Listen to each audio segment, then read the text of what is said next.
to some interesting changes. Right? So, is all which is just pious, etc., etc. So have fun with that, or not.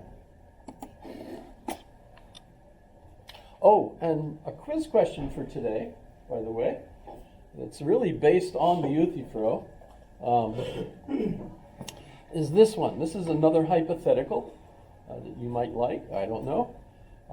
Imagine this. Jesus comes to your door and knocks. Because that's appropriate, right? Knocks at your door. And you answer the door and you recognize, aha, this is Jesus. And you know that he is God. No question, right? And Jesus tells you, sell everything you have, give the money to the poor, and come follow me. Would you go with him? Or would you argue with him? Ask him questions about what the plan is? Where are we going? All that sort of thing. What if you have a child? You get to bring all the stuff you need. You know, you got to have stuff for the child. You can't just see so many people with, like a child wrapped in a blanket tied to them, and then they're walking around with this child, picking up the rice and stuff. That's an old Bill Cosby joke, so forget it. You're not allowed to use Bill Cosby anymore. So that's my quiz question for you today. And it's a real question, because number one, yes, go ahead. Sorry, you said when you open the door, like you have no doubt, like you just automatically know. Yeah. So it's a hypothetical, and that's kind of an important part of it, because this is really God, and God is really saying to you what, well, we actually have in the New Testament. Jesus says, sell everything you have. Says this to the rich man, right? How can I, be saved? Sell everything you have, give the money to the poor, and come follow me. And the rich man goes, oh, crap, I'm not going to do it. That's pretty sad, right? I like my stuff. And I remember when I was in school, I was convinced. I was Roman Catholic. I believed.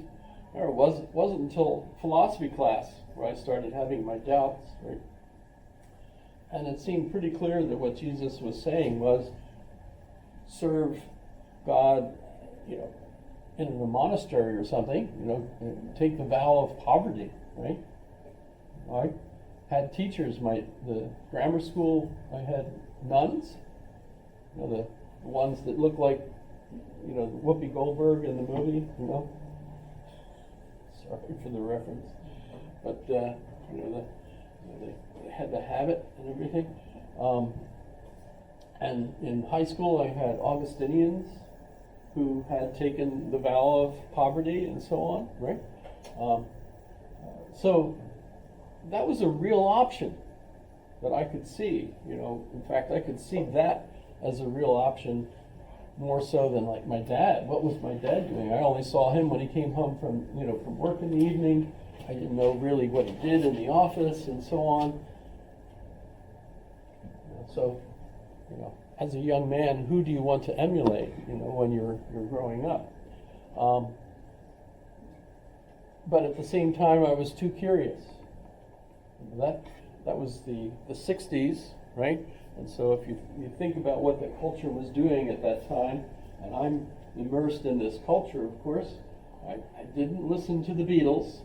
I was into Beethoven at the time. But nonetheless, I was in that culture, and we saw all this stuff going on.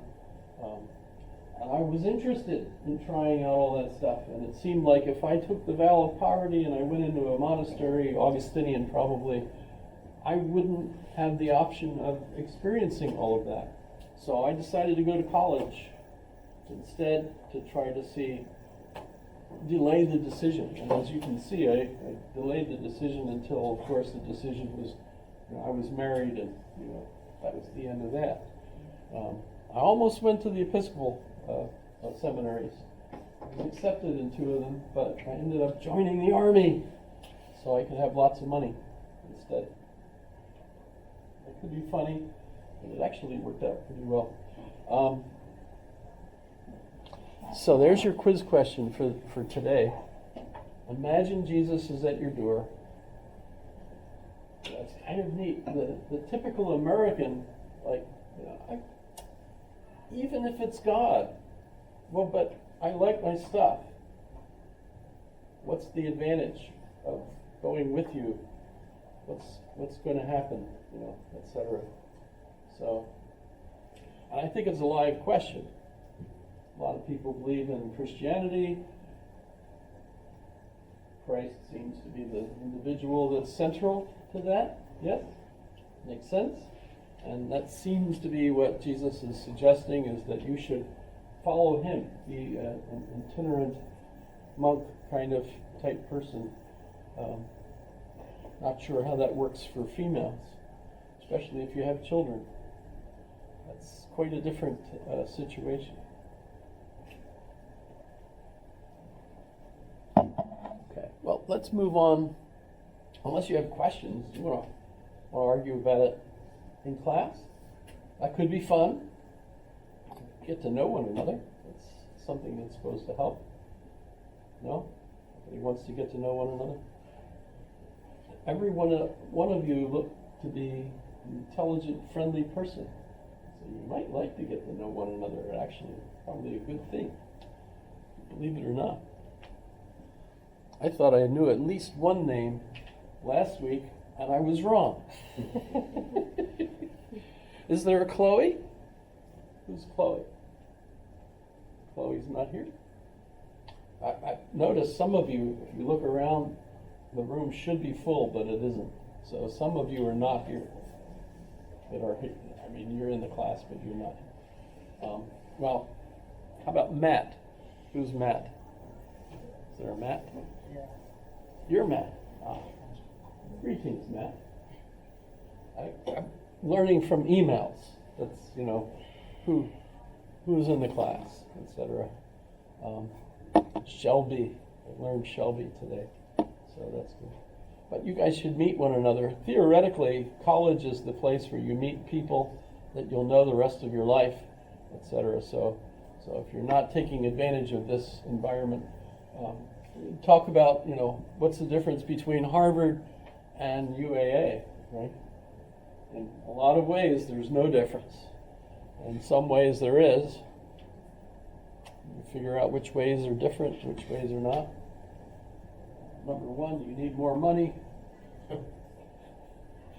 You also have to go through rigorous tests of one sort or another in order to get in there.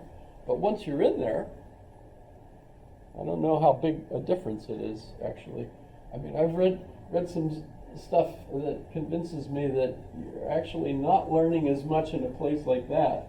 You could, but you're not learning as much in a place like that because merit isn't really that big a deal. It's like everybody's going to get an A, everybody's going to graduate, and the main thing is that they're meeting people that they will then know, because those people know people who are already established and who are already in the business world. So when they graduate, they might not know anything more than somebody who's really interested in studying hard here, but they might get into the community and already have a relationship with other people through who they've met and so on.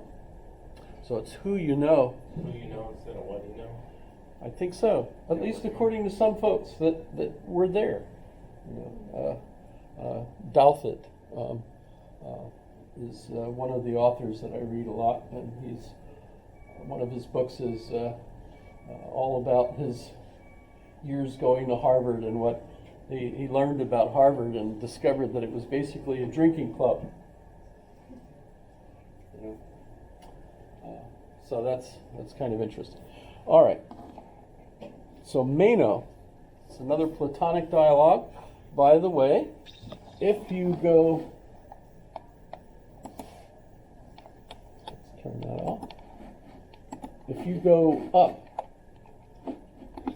on this website, you can go to browse, and you can see you've got lots of authors that you could select over here.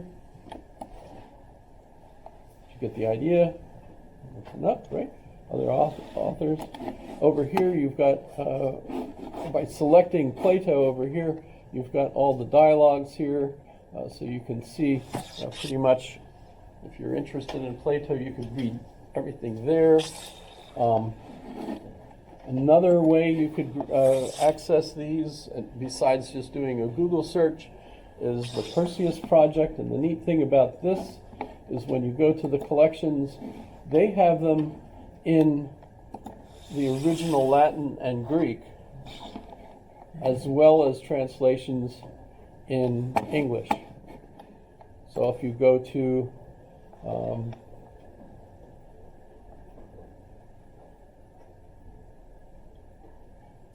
Titus.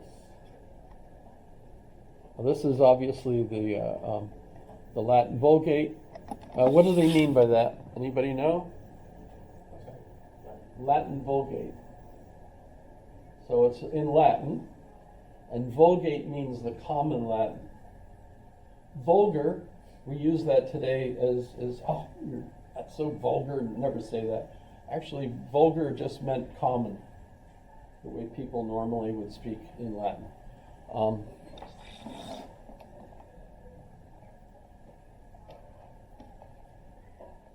I'm looking for P. Anybody know how to spell P?